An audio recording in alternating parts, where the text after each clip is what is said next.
Record. Yep. Okay. Alright, we're down here at Timeless Arts Refinishing, Grand Rapids, Michigan. www.timelessartgr.com 616-453-8309. We got Sandy Cuspit here. She is going to demonstrate decorating.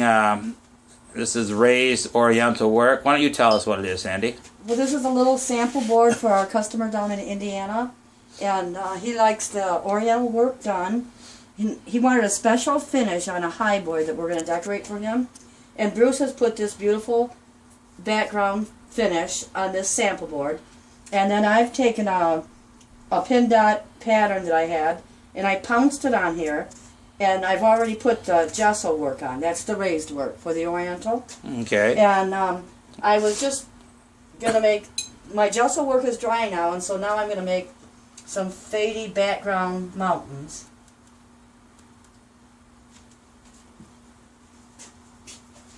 And they're back here. Okay. Well, the problem we got is you need to move your picture over because I'm seeing your hair. Yeah, and not put so much of your shoulder into it.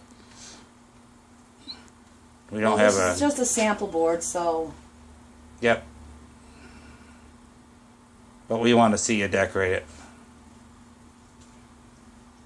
There you go.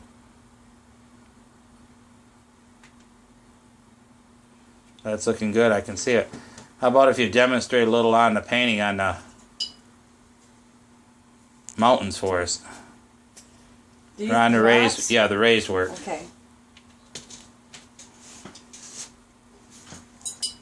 I'll move down here for a second. Give it a second for this to balance. Okay. I'm using the bronze powders, and first I just lay the whole thing in, and mostly gold. Can you still see it? I can. Yep. Okay. Yep, there you go. That'll go. Work off to the side like you were. Yep, that's good. It's perfect. I'm working with lacquer, and so lacquer eats into the finish, so you can't wipe it off and start over again.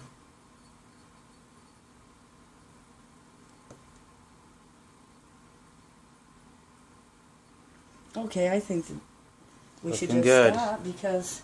Let's show us some more here. Then when I get to the next step, we can do it again.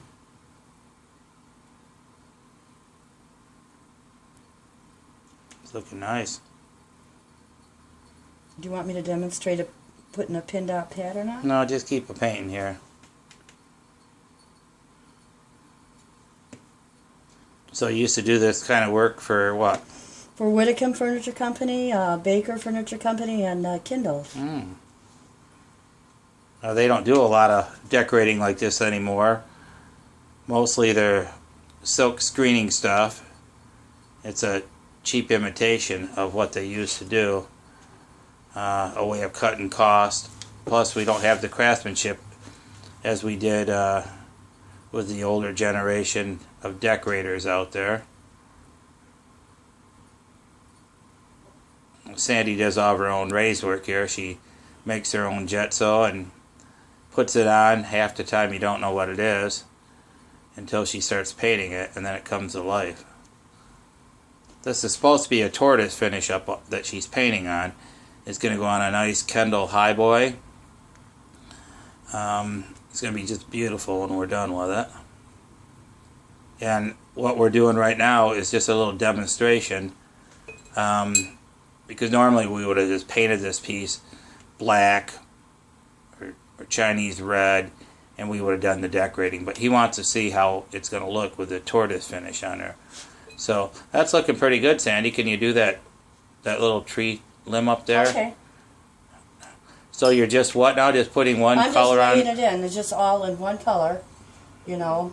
And then after that, I'll shade it and highlight it and line it and do the detail work on the trees. Then it really comes to life like that, huh?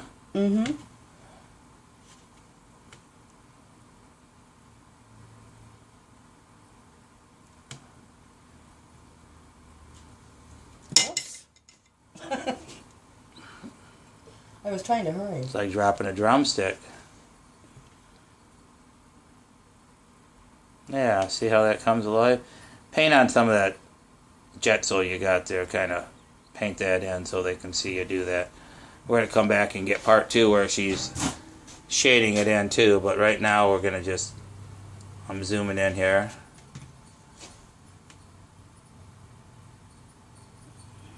Looks really nice.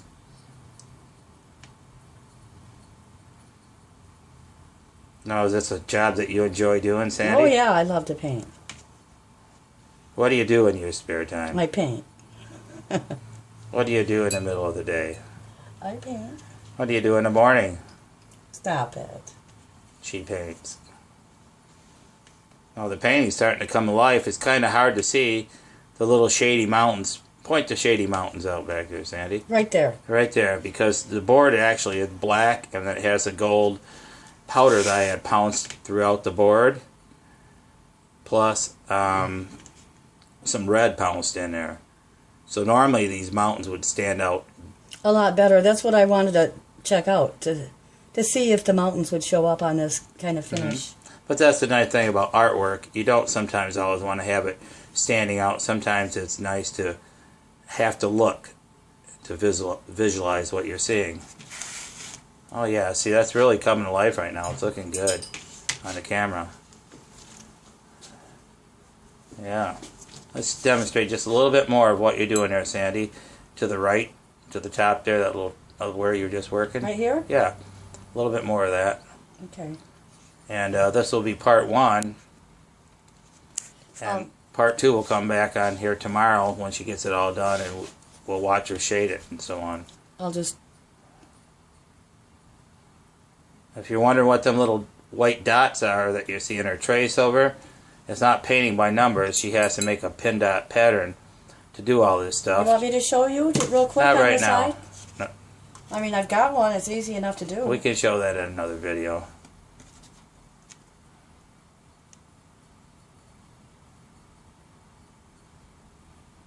And this has been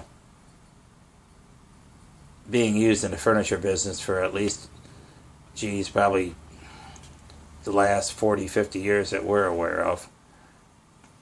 But Sandy will show you how she makes that pin dot pattern too.